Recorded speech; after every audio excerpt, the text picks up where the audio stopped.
প্রিয় দ্বাদশ শ্রেণী ভাই বোনেরা, কেমন আছো? আশা করছি তোমরা প্রত্যেকেই ভালো আছো। আজকে আমি তোমাদের জন্য নিয়ে চলে এসেছি সংস্কৃতের একটা মডেল কোশ্চেন সেট নিয়ে।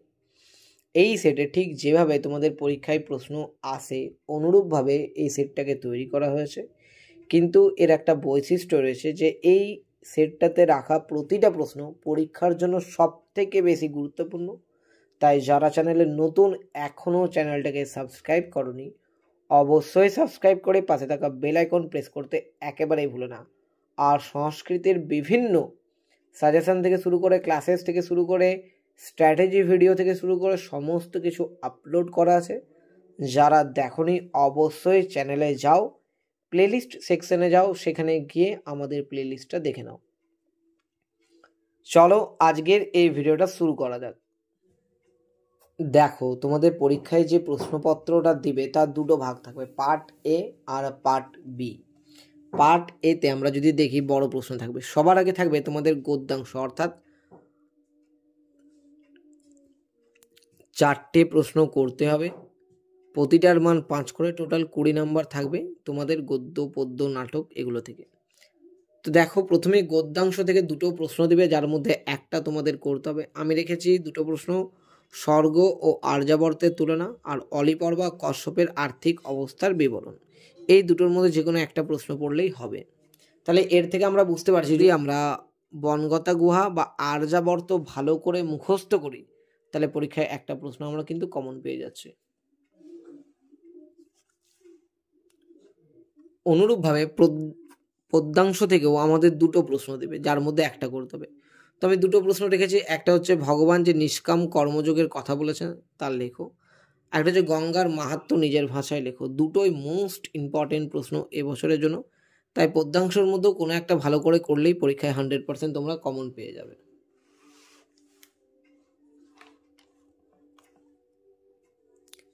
এবার তোমাদের একটাই নাটক আছে, তাই নাটকটাতে তোমাদেরকে কিছু করার থাকবে না, তোমাকে নাটকটা পড়তেই হবে, কারণ এখানে দুটো নাটক নেই, একটাই নাটক আছে। তো নাটক থেকে দুটো প্রশ্ন রেখেছি, একটা হচ্ছে কৌমুদীর চরিত্র বর্ণনা করো, আর ইন্দ্রবর্মা ও কৌমুদীর কথোপকথন বিবৃত করো। তো এই দুটো, অর্থাৎ কৌমুদীর চরিত্র আর ইন্দ্রবর্মা কৌমুদীর কথোপকথন মোস্ট ইম্পর্টেন্ট প্রশ্ন। ঠিক আছে, নেক্সট সাহিত্যের ইতিহাসে চলে যাই।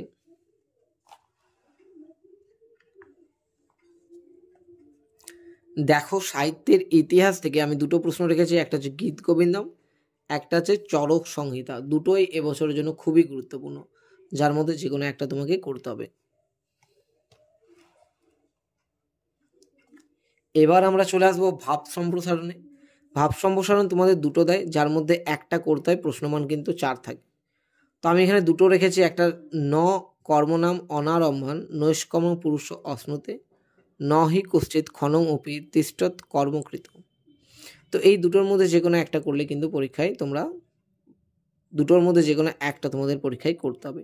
এবার আমরা গ্রামারে চলে আসবো। সবার আগে কারক বিভক্তি দেখো, পরীক্ষায় দিবে কারণ সহ বিভক্তি লিখো। ভালো করে দেখো, কারণ সহ বিভক্তি, তোমাকে বলেনি কারক বিভক্তি লিখো, বলছে কারণ সহ বিভক্তি লিখো, অর্থাৎ তুমি কারণটা দিবে এবং কোন বিভক্তি সেটা দেবে।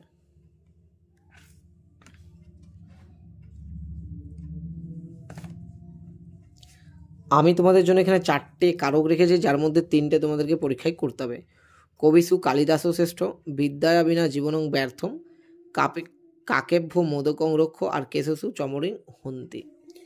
এবার দেখো, ব্যাস বাক্য সহ সমাস থাকবে তোমাদের 3টে থাকবে, যার মধ্যে একটা করতে হবে। আমি রেখেছি যথাশক্তি, রাজপুত্র আর ত্রিভুবনম।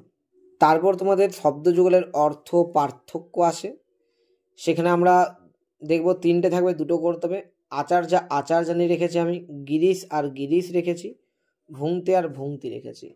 তারপর এক কথায় প্রকাশ আছে, এক কথায় প্রকাশ তোমাদের 4টে থাকবে, যে কোনো 3টে করতে হবে। আমি রেখেছি গন্তুমিচ্ছতি, নদীমাতা যশ স, জনানাং সমূহ, আর শিব দেবতা অশ্ব। পরিনিষ্ঠিত রূপ দেখে নাও, তোমাদেরকে 4টে পরিনিষ্ঠিত রূপ দেবে, যার মধ্যে 3টে করতে হবে। আমি রেখেছি তোমাদের জন্য 4টে, এর মধ্যে থেকে 3টে করতে হবে। সহযুক্ত তুমুন, পৃথাযুক্ত অন, লক্ষ্মীযুক্ত মতুব, আর গমযুক্ত সূত্রী। এবার আমরা যদি দেখি, তোমাদের ভাষা তত্ত্ব থেকে দুটো প্রশ্ন থাকবে, যার মধ্যে একটা করতে হবে। তোমাদের এখানে 5 into 1 অর্থাৎ 5 নম্বরের আসে পরীক্ষায় ভাষাতত্ত্ব থেকে। তো আমি দুটো প্রশ্ন রেখেছি, ইন্দো ইউরোপীয় ভাষা গোষ্ঠীতে সংস্কৃতের স্থান আর ভারতীয় আর্য ভাষার স্তর। দুটোই মোস্ট ইম্পর্টেন্ট প্রশ্ন এবছরের জন্য। এরপর তোমাদের চলে আসবে সংস্কৃতে অনুবাদ করো, দুটো দিবে, যে কোনো একটা তোমাদের করতে হবে, 5 নম্বর থাকবে। তো আমি এখানে তোমাদের জন্য দুটো রেখেছি, দেখে নাও, ঠিক আছে। তো এই দুটোর মধ্যে যে কোনো একটা অনুবাদ তোমাদেরকে করতে হবে, বাংলায় দেওয়া থাকবে, সংস্কৃতে কিন্তু অনুবাদ করতে হবে। এরপর রচনা তোমাদের 5 নম্বর থাকবে, মনে রাখবে। রচনাতে 3টে রচনা দিবে, যে কোনো একটা করতে হবে। তো আমি তোমাদের জন্য রেখেছি মম আদর্শ পুরুষ, শারদোৎসব আর পরিবেশ দূষণম, ঠিক আছে, যার মধ্যে এটা সবথেকে গুরুত্বপূর্ণ। এবার আমরা পার্ট বিতে চলে আসবো। পার্ট বিতে তোমাদের যদি দেখি 15টা এমসিকিউ প্রশ্ন থাকবে আর 11টা এসএকিউ প্রশ্ন থাকবে, টোটাল 26 নম্বর থাকবে, যার মধ্যে পাঠ করে করে থাকবে গদ্যাংশ, পদ্যাংশ, নাটক, সাহিত্য, এরকম। তো চলো এমসিকিউ এসএকিউগুলো দেখে নিই।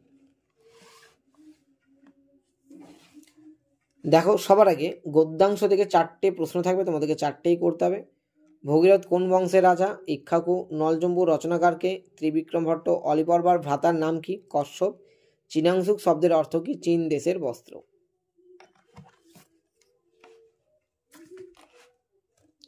পদ্যাংশ থেকেও 4টে প্রশ্ন থাকবে। কল্পলতা কাকে বলা হয়েছে? গঙ্গাকে।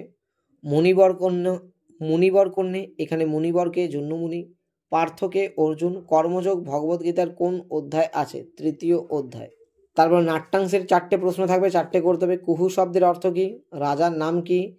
সাধয়াম শব্দের প্রতিশব্দ আর কৌমুদীর পিতা কে? সাহিত্যের ইতিহাস থেকে 3টে প্রশ্ন থাকবে। দেখো, জ্যামিতি বিষয়ক গ্রন্থ গীত গোবিন্দম কার রচনা আর মৃচ্ছকটিকম কার রচনা। তো এই ছিল তোমাদের 15টা এমসিকিউ প্রশ্ন। তারপর তোমাদের থাকবে পূর্ণ বাক্যে উত্তর দাও, অর্থাৎ এসএকিউ।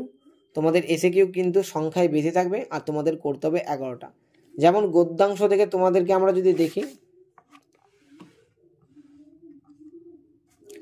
গদ্যাংশ থেকে 4টে এসএকিউ দিবে, যার মধ্যে 3টে করতে হবে। যেমন চম্বু কাব্য কাকে বলে? আর্যাবর্তের শিক্ষা ব্যবস্থা কি রূপ? বিপিন শব্দের অর্থ কি? অলিপর্বার গণনা অনুসারে কতজন চোর ছিল? পদ্যাংশ থেকেও 4টে প্রশ্ন থাকবে, যে কোনো 3টে করতে হবে। যেমন আমি রেখেছি গঙ্গার উৎপত্তি কোথায়? ত্রিভুবন বলতে কি বোঝো? গীতার মোট অধ্যায় সংখ্যা আর শ্রীমদ্ ভগবত গীতার উৎস। দেখে নাও কি কি প্রশ্ন। প্রমোদকে, মকরন্দকে, দর্শ শব্দের অর্থ কি? আর এসো এবং নিশ্চয়টি কি? সাহিত্যের ইতিহাস থেকে তোমাদেরকে 3টে প্রশ্ন দেবে, যার মধ্যে যে কোনো 2টো করতে হবে। তো আমি রেখেছি মুদ্রা রাক্ষস কার রচনা? চরক কোন বিষয়ের পণ্ডিত ছিলেন? আর ভাস কতগুলি নাটকের রচয়িতা। তো এই ছিল তোমাদের সংস্কৃতের একটা মডেল কোশ্চেন সেট। আশা করছি ভিডিওটা তোমাদের ভালো লেগেছে। ভালো থাকবে, সুস্থ থাকবে। দেখা হচ্ছে পরের আরেকটা ইন্টারেস্টিং ভিডিওতে।